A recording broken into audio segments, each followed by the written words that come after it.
మా latest videos కోసం మా ఈ తెలుగు న్యూస్ ఛానల్ సబ్స్క్రైబ్ చేసి గంట సింబల్ యాక్టివేట్ చేసుకోండి. ఈ నెల 25 నుండి శ్రావణ మాసం ప్రారంభమవుతుంది. శ్రావణ మాసం వచ్చిందంటే చాలు హిందూ కుటుంబాల్లో ఒక పండుగ వాతావరణం నెలకొంటుంది. పూజలు, నోములు, వ్రతాలతో ప్రతి ముత్తైదువ హడావుడి పడిపోతుంది. చంద్రుడు శ్రవణ నక్షత్రాన సంచరించే సమయంలో వచ్చే మాసాన్ని శ్రావణ మాసం అంటారు. విశిష్టమైన నక్షత్రాలలో శ్రవణ నక్షత్రం ఒకటి అని జ్యోతిష్యుల అభిప్రాయం. పైగా అది శ్రీ మహావిష్ణువుకు జన్మ నక్షత్రం. శ్రావణ మాసంలో అన్ని రోజులు పవిత్రమైనవి. శ్రావణ మాసం మహిళలకు ఎంతో పవిత్రమైన మాసం. మహిళలు పాటించే వ్రతాలన్నిటిల్లో ఎక్కువ వ్రతాలు ఈ మాసంలో ఉండటం వల్ల దీనిని వ్రతాల మాసమని, సౌభాగ్యాన్ని ప్రసాదించే మాసమని కూడా పేర్కొనబడింది. ఈ మాసంలో ప్రతి ఇల్లు ఆలయాన్ని తలపిస్తుంది. నెల రోజుల పాటు ఉదయం సాయంత్రం భగవన్నామ స్మరణతో మారుమ్రోగుతుంది. శ్రావణంలో చేపట్టే ఎలాంటి కార్యానికైనా ఎంతో పవిత్రత ఉంటుందంటున్నారు పండితులు. అంత గొప్ప పవిత్ర మాసం ప్రారంభమైంది. ఈ పవిత్రమైన మాసంలో ప్రతి ఒక్కరూ తమ ఇంట్లో లక్ష్మీదేవి కొలువై ఉండాలని కోరుకుంటూ ఉంటారు. ఎందుకంటే అమ్మవారితో పాటే అష్టైశ్వర్యాలు కూడా ఇంట్లోకి వస్తాయని ప్రగాఢంగా నమ్ముతారు. మహాలక్ష్మి కొన్ని ఇళ్లల్లో నివసిస్తూ ఉంటుంది, మరికొన్ని ఇళ్లల్లో నివసించదు. శాస్త్రాల ప్రకారం మహాలక్ష్మి నివసించే స్థానాలు మొత్తం 96. వీటిల్లో ముఖ్యమైనవి పసుపు, కుంకుమ, బంగారము, రత్నాలు, ముత్యాలు, శుభ్రమైన తెల్లని వస్త్రాలు, వెండి, రాగి, ఇత్తడి కలశాలు, ఆవు పేడ, ఆవు పృష్ఠస్థానం, ఆవు కొమ్ముల మధ్యన పూజా మందిరము, పవిత్రమైన మనసు ఉన్న వ్యక్తిలో దర్బలు, మహానుభావులు, యోగులు, ఉత్తమమైన రాజు, సమాచార బ్రాహ్మణుడు, శ్రీ సూక్తంలో లక్ష్మీదేవి నివాస స్థానాలు వివరించబడ్డాయి. శుచిత్వం, పరిశుభ్రత ఉన్న చోట లక్ష్మీదేవి ఎల్లవేళలా ఉంటుంది. లక్ష్మి అంటే కేవలం లౌకిక వ్యవహారాల్లో ఉపయోగించే ధనం మాత్రమే కాదు, ఆరోగ్యం కూడా ఒక ధనమే. మన ఇళ్లల్లో లక్ష్మీదేవి స్థిరంగా ఉండాలంటే శాస్త్రాలు కొన్ని విషయాలను వివరించాయి. ముగ్గు వేసిన వాకిలి గుండా లక్ష్మీదేవి ఇంట్లోకి ప్రవేశిస్తుంది. అందుకే తెల్లవారుజామునే వాకిలి ఊడ్చి ముగ్గులు పెట్టాలి. అందమైన ముగ్గు, శుభ్రమైన వాకిలి లక్ష్మికి స్వాగతం పలుకుతాయి. ఇంటి ఇల్లాలు గట్టిగా గొంతు పెట్టి మాట్లాడడం, నట్టింట్లో చెడు మాటలు, తిట్లు తిట్టడం వంటివి చేయకూడదు. ఎక్కడైతే భార్యాభర్తలు నిరంతరం తగులాడుకుంటూ ఉంటారో, ఏ ఇంట్లో ఇల్లాలు అసంతృప్తిగా ఉంటుందో ఆ ఇంట్లో లక్ష్మీదేవి ప్రవేశించదు. అబద్ధాలు చెప్పేవాళ్ళు, ఇరు సంధ్యలలో పూజించేవారు, నిద్రించేవారు, బద్ధకస్తులు ఎక్కడ ఉంటారో అక్కడ లక్ష్మి ఉండదు. ఉదయము, సాయంత్రము, సంధ్యల్లో తప్పనిసరిగా దీపం వెలిగించాలి. ఇంట్లోని దేవతా మందిరంలో ప్రధాన ద్వారం వద్ద తప్పనిసరిగా సంధ్యాదీపం పెట్టాలి. ఇలాంటి ఇళ్లల్లో లక్ష్మి శాశ్వతంగా నివాసం ఉంటుంది. అతిగా మాట్లాడేవారు, గురువులను, పెద్దలను అగౌరవపరిచేవారు, జూదరులు, అతి నిద్రాలోలురు, అపరిశుభ్రంగా ఉండేవారు ఉన్న చోట లక్ష్మీదేవి ఉండదు. శంఖధ్వని వినిపించని చోట, తులసిని పూజించని చోట, దేవతలను అర్చించని చోట, బ్రహ్మదేవతలు అతిథులకు భోజన సత్కారాలు జరగని చోట లక్ష్మీదేవి నివసించదు. చిల్లర పైసలు, అన్నము, పువ్వులను నిర్లక్ష్యంగా పడేసేవారి దగ్గర లక్ష్మి చేరదు. భక్తులను హింసించేవారు, నిందించేవారు ఉన్న చోట కూడా లక్ష్మీదేవి నివాసం ఉండదు. కనుక ఈ తప్పులను ఈ శ్రావణ మాసంలో చేయకండి. శ్రావణ మాసం అనే కాదు, అస్సలు ఈ తప్పులు పొరపాటున కూడా చేయకూడదు. ఈ శ్రావణ మాసంలో ముఖ్యంగా ఆడవారు చాలా శాంతంగా ఉండాలి. అయితే శ్రావణ మాసంలో లక్ష్మీదేవి అనుగ్రహం పొందే అవకాశాలు అధికంగా ఉంటాయి. ఈ మాసంలో కొంతమంది ఇళ్లల్లో లక్ష్మీదేవి స్థిరంగా ఉండిపోతుంది. మరికొన్ని ఇళ్లలోనికి లక్ష్మీదేవి ఆకర్షింపబడి అక్కడే ఉండిపోతుంది. మరి మీ ఇంట్లో లక్ష్మీదేవి ఉందని ఎలా తెలుసుకోవాలి? లక్ష్మీదేవి మీ ఇంట్లో ఉంటే ఎలాంటి సంకేతాలు కనిపిస్తాయో ఇప్పుడు మనం వివరంగా తెలుసుకుందాము.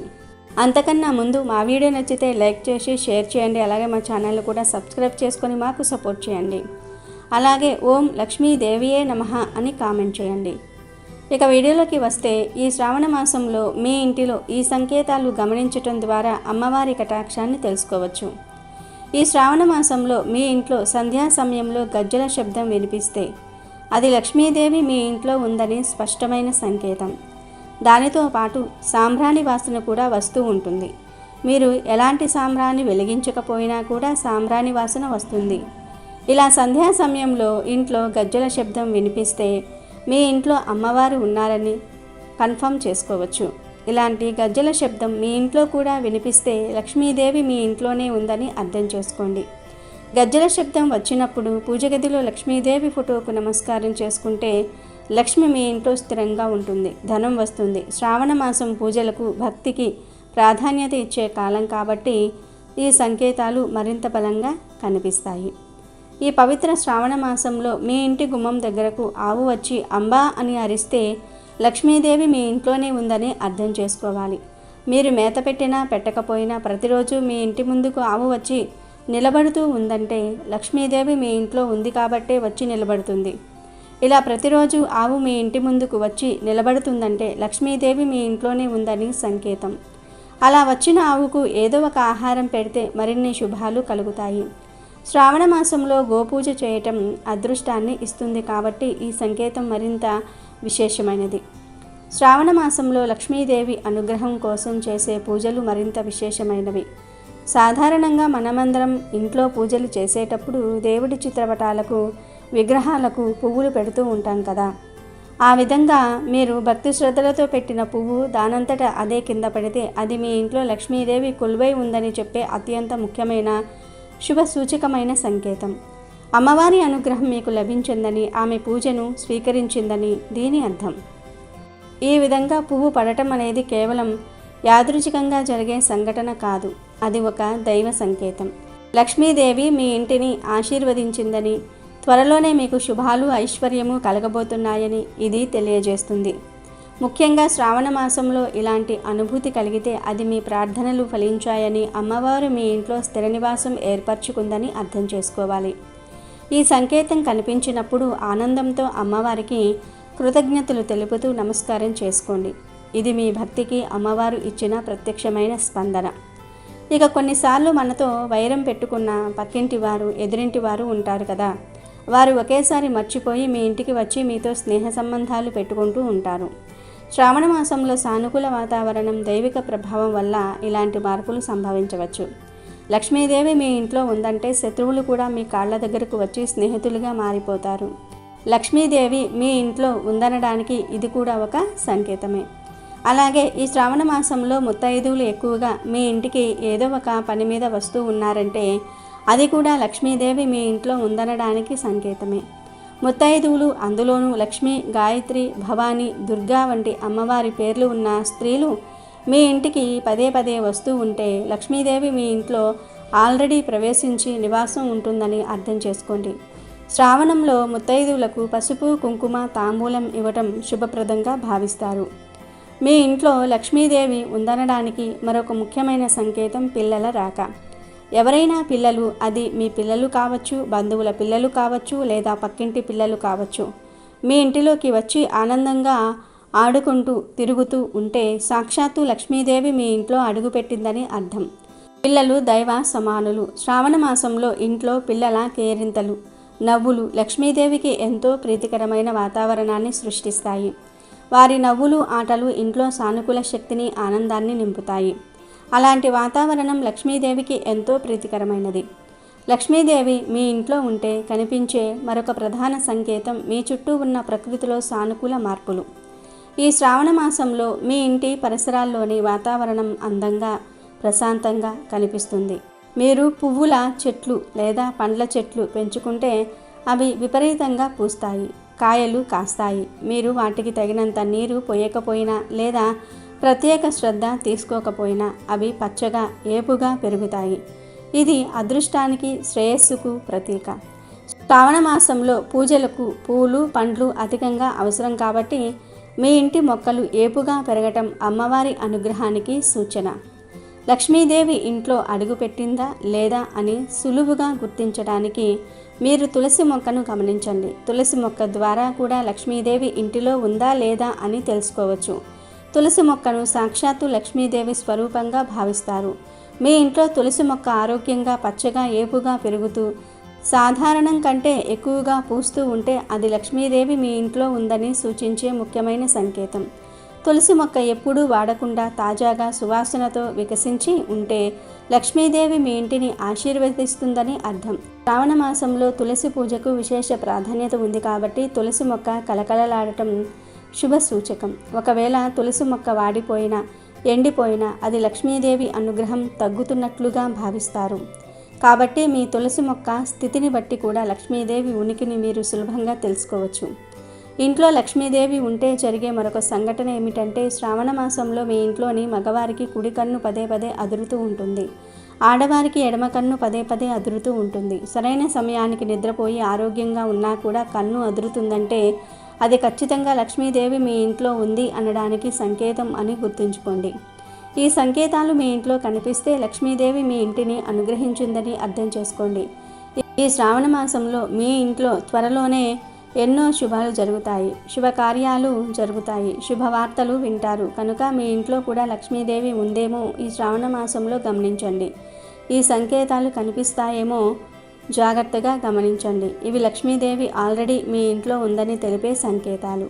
శ్రీ మహాలక్ష్మి మీ ఇంటికి వచ్చే ముందు కొన్ని సంకేతాలు గోచరిస్తాయి. ఆ సంకేతాలను పసిగడితే డబ్బు అనగా లక్ష్మీదేవి మీ ఇంటికి వస్తుందని అర్థమైపోతుంది. ఈ శ్రావణ మాసంలో ఈ సంకేతాలు కనిపించటం మరింత శుభప్రదం.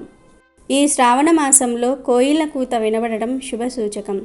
కోయిల కూత వినడానికి ఎంతో వినసొంపుగా ఉండి మనకు ప్రశాంతత చేకూరుతుంది. అంతేకాదు కోయిల చేసే ఈ శబ్దం ధనానికి సూచికగా చెప్తారు. కోయిల కూసే దిశ ఆధారంగా శుభాశుభాలు నిర్ణయించటం జరుగుతుంది. కోయిల కూత ఉదయం పూట ఆగ్నేయ దిశ నుండి వినిపించినట్లయితే నష్టం జరుగుతుంది. అదే సాయంత్రం పూట వినిపిస్తే దానిని శుభ సూచకంగా భావిస్తూ ఉంటారు. మధ్యాహ్నం పూట కోయిల కూత వినిపిస్తే శుభం. ముఖ్యంగా మీరు ఏదైనా పని మీద వెళ్తూ ఉంటే కోయిల కూత వినిపిస్తే మంచి ప్రయోజనం ఉంటుంది. మామిడి చెట్టు మీద కూర్చొని కోయిల కూసినట్టు కనిపిస్తే లక్ష్మీదేవి ఆగమనాన్ని అది సూచిస్తుంది. ఈ శ్రావణ మాసంలో అకస్మాత్తుగా బల్లి కుడి చేతిపై పడి త్వరగా పైకి ఎక్కడానికి ప్రయత్నిస్తే ఆ సంకేతం మీ పురోగతికి మార్గం తెరవబడుతుందని అర్థం చేసుకోవాలి. అంతేకాక మీరు ఏదో ఒక మార్గంలో డబ్బు పొందుతున్నారని అర్థం. బల్లి మురికిగా కనిపించవచ్చు, కానీ బల్లి సంపదలకు చిహ్నం. ఇంట్లో చీమలు ఉండటం చాలామందికి నచ్చదు, కానీ ఇంట్లో నల్ల చీమలు ఉంటే శుభ సూచకంగా భావించవచ్చు. శ్రావణ మాసంలో నోటితో బియ్యపు గింజలు మోస్తున్న నల్ల చీమలను శుభ సూచకంగా భావించవచ్చు. అక్షింతలు శ్రీ మహాలక్ష్మికి ఎంతో ప్రియమైనవి, అందుకే ఇవి సంపదతో ముడిపడి ఉన్నాయి. అదే ఇంట్లో ఎర్రచీమలు ఉంటే అది అంత మంచిది కాదు. ఇంట్లో ఎర్రచీమలు కనిపిస్తే అప్పుల భారం పెరిగే అవకాశం ఉంటుంది. ఇక పాము కనిపిస్తే లక్ష్మీదేవి ఆగమనం అని చెప్తూ ఉంటారు కొంతమంది, కానీ ఆ పాము ఇంట్లో కనిపించకూడదు, బయట కనిపిస్తే మంచిది. పాములు ఇంట్లో కనిపిస్తే అనారోగ్యానికి దారితీస్తుంది. ఈ శ్రావణ మాసంలో ఎప్పుడైనా 2 ముఖాల పాము కనిపిస్తే అది శుభానికి సూచిక. 2 ముఖాల పాము విషపూరితం కాదు కనుక ఎప్పుడూ కూడా చంపేందుకు ప్రయత్నించకండి. 2 ముఖాల పాము ఇంట్లో కనిపించినా బయట కనిపించినా మంచిదే. ఈ పాము రాక లక్ష్మీదేవి ఆగమనానికి సంకేతం. లక్ష్మీదేవి ఇంటికి వచ్చిందంటే మనుషుల్లో కూడా మార్పు వస్తుంది. ఈ శ్రావణ మాసంలో అనురాగ ద్వేషాలు, ఈర్ష్య, అసూయలు తగ్గుతాయి. ఆనందం పెంపొందుతుంది. కుటుంబంలో పరస్పర ప్రేమ, సామరస్యం లాంటివి పెరుగుతాయి. ఇంట్లో భార్యాభర్తల మధ్య అన్యోన్యం పెరిగి కలహాలు దరిచేరవు. ఇంట్లో మనస్పర్ధలు, కలతలు తగ్గుతూ ఉన్నాయంటే దానికి అర్థం లక్ష్మీదేవి మిమ్మల్ని ఆశీర్వదించింది అని, మీ ఇంటికి వచ్చిందని అర్థం చేసుకోవాలి. శ్రావణ మాసంలోని ఆధ్యాత్మిక వాతావరణం ఇటువంటి సానుకూల మార్పులను ప్రోత్సహిస్తుంది. లక్ష్మీదేవి మన ఇంట్లో ఖచ్చితంగా స్థిరనివాసం ఏర్పరచుకోబోతూ ఉంది, మన ఇంటికి రాబోతుంది అనడానికి ఈ శ్రావణ మాసంలో మరిన్ని సంకేతాలు సూచించబడ్డాయి.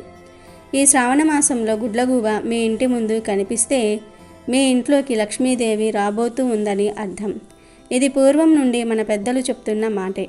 గుడ్లగూబ లక్ష్మీదేవికి సంకేతం, లక్ష్మీదేవి వాహనం. అందుకే ఎప్పుడైనా సరే మీ ఇంటి ముందు గుడ్లగూబ కనిపించినా, బయటికి వెళ్తూ ఉన్నప్పుడు ఎదురుగా గుడ్లగూబ వచ్చినా మీకు చాలా మంచిదని శాస్త్రాలు సూచిస్తూ ఉన్నాయి. మీరు ఉదయం నిద్రలేచినప్పుడు ఇల్లు తుడుస్తూ ఉన్నట్లుగా కనిపిస్తే అది మీ ఇంట్లోకి లక్ష్మి రాబోతుంది అనడానికి సంకేతంగా భావించాలి. కారణం ఏమిటంటే లక్ష్మీదేవికి శుభ్రంగా ఉన్న ఇల్లంటే ఎంతో ఇష్టం. అందుకే ఈ శ్రావణ మాసంలో ఇలా శుభ్రపరుస్తూ ఉన్నట్లుగా ఉదయం లేవగానే మీకు కనిపిస్తే శుభ సూచకంగా భావించవచ్చు.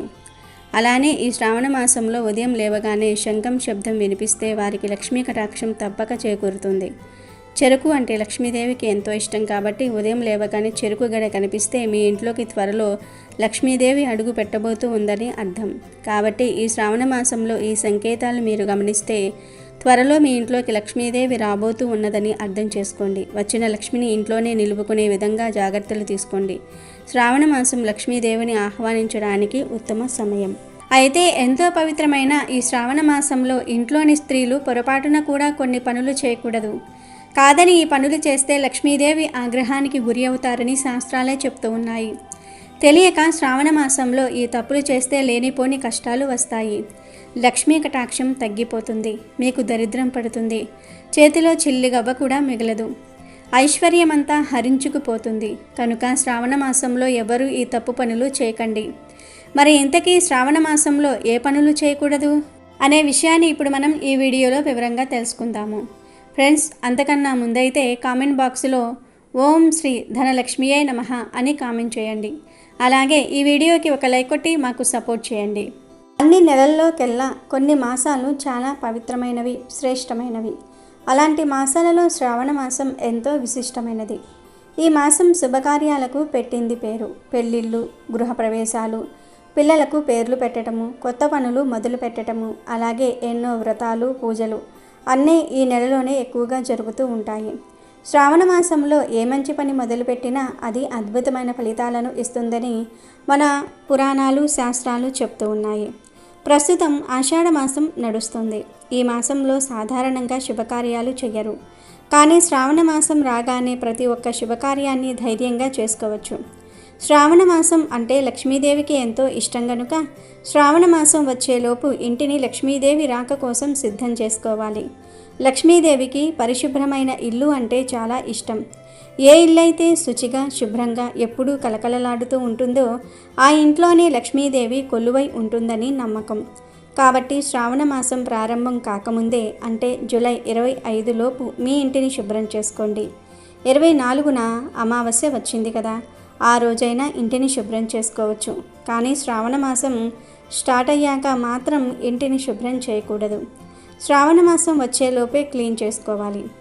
ఏమీ లేదు, ఇల్లంతా బూజు దులిపి చక్కగా తుడిచేయండి. నీటిలో కొంచెం గల్లులుప్పు వేసి ఆ నీటితో తడిబట్ట పెట్టండి. ఇంట్లోని వస్తువులన్నీ శుభ్రంగా కడగండి. పాత దుప్పట్లను మార్చి ఉతికి ఆరబెట్టండి. ముఖ్యంగా గోమూత్రంలో కొద్దిగా పసుపు, ఒక బిల్వదళం, ఒక తులసి దళం వేసి ఇల్లంతా ప్రోక్షణం చేసి శుద్ధి చేసుకోండి. ఇలా సిద్ధం చేసుకున్న ఇంటిలోకి లక్ష్మీదేవి తప్పకుండా ప్రవేశిస్తుంది. ఈసారి శ్రావణ మాసంలో 5 శుక్రవారాలు వచ్చాయి.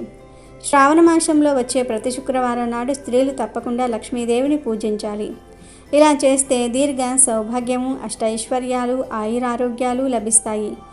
ఆరోగ్య సమస్యలు దూరమవుతాయి. శ్రావణ మాసంలో అత్యంత ముఖ్యమైనది వరలక్ష్మి వ్రతం.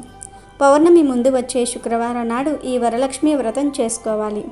ఈ సంవత్సరం ఆగస్టు 8వ తారీఖు శుక్రవారం నాడు వరలక్ష్మి వ్రతాన్ని జరుపుకోవాలి. కులమత భేదం లేకుండా ప్రతి ఒక్కరూ ఈ వ్రతాన్ని ఆచరించవచ్చు.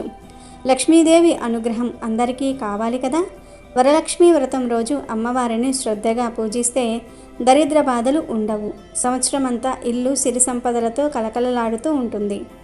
ఆగస్టు 8న వరలక్ష్మి వ్రతం చేసుకోలేని వారు అంటే జన్మ శౌచం, మృత శౌచం, నెలసరి వంటి కారణాలతో వరలక్ష్మి వ్రతం చేసుకోలేని వారు శ్రావణ మాసంలో ఏదో ఒక శుక్రవారం రోజు లక్ష్మీదేవిని పూజించి 3, 5 లేదా 8 మంది ముత్తైదువులను పిలిచి వాయనం ఇవ్వండి. అప్పుడు కూడా అమ్మవారి సంపూర్ణ అనుగ్రహం కలుగుతుంది. అలాగే శ్రావణ మంగళవారాల్లో మంగళగౌరీ దేవిని పూజించే సాంప్రదాయం కూడా ఉంది. కొంతమంది శ్రావణ మంగళవారాల్లో మంగళగౌరిని, శుక్రవారాల్లో వరమహాలక్ష్మిని పూజిస్తారు. ఎలా పూజించినా అమ్మవారి అనుగ్రహం పొందడమే ముఖ్యం. అంతేకాదు శ్రావణ మాసంలో సమస్త శనివారాల వ్రతం చేస్తే వెంకటేశ్వర స్వామి చాలా ప్రసన్నుడవుతాడు. లక్ష్మీ వెంకటేశ్వర స్వామికి శ్రావణ మాసం అంటే చాలా ఇష్టం. కనుక 7 శనివారాల వ్రతం చేద్దాము అనుకునేవారు ఈ మాసంలో చేసుకోండి. లేదంటే శ్రావణ శనివారం రోజు వెంకటేశ్వర స్వామిని మామూలుగా ఆరాధించండి. అలాగే శ్రావణ మాసం మొదలుకొని పూర్తయ్యే వరకు పూజ గదిలో ఆవు నేతి దీపాలు వెలిగించండి. వెండి, ఇత్తడి కుందులు లేకపోయినా మట్టి ప్రమిదలలో ఆవు నెయ్యి పోసి 3 ఒత్తులు వేసి దీపారాధన చేయండి. ఇలా చేస్తే అష్టైశ్వర్యాలు మీ ఇంట్లో తాండవిస్తాయి. ఆర్థిక సమస్యలు దూరమవుతాయి. ఆవు నెయ్యి లేనివారు నువ్వుల నూనెతో దీపారాధన చేసి గంధం, కుంకుమ, అక్షింతలు సమర్పించి నమస్కరించుకుంటే శని దోషాలు, శని బాధలు తొలగిపోతాయి. శ్రావణ మాసంలో వచ్చే 5 శుక్రవారాల్లో లక్ష్మీదేవికి తామర పువ్వులు లేదా కలువ పువ్వులు సమర్పించి కనకదార స్తోత్రం చదివి కుంకుమార్చన చేస్తే అఖండ రాజయోగం సిద్ధిస్తుంది. లక్ష్మీదేవి వారి ఇంట్లో కొలువై ఉంటుంది. అష్టైశ్వర్యాలకు ఎటువంటి కొరత ఉండదు. ఇది పరమసత్యం. ఇక ఈ శ్రావణ మాసంలో కొన్ని పనులను పొరపాటున కూడా చేయకూడదని శాస్త్రాలు చెప్తూ ఉన్నాయి. మొదటిగా ఈ శ్రావణ మాసం అంటే లక్ష్మీదేవికి ఎంతో ఇష్టమని చాలామంది కేవలం లక్ష్మీదేవి సింపుల్గా ఉన్న ఫోటోను మాత్రమే పూజిస్తారు. కానీ అలా చేయకూడదు. లక్ష్మీదేవి, నారాయణుడు ఒకరికొకరు ప్రాణం. అందుకే వారిని ఎప్పుడూ విడదీసి పూజించకూడదు.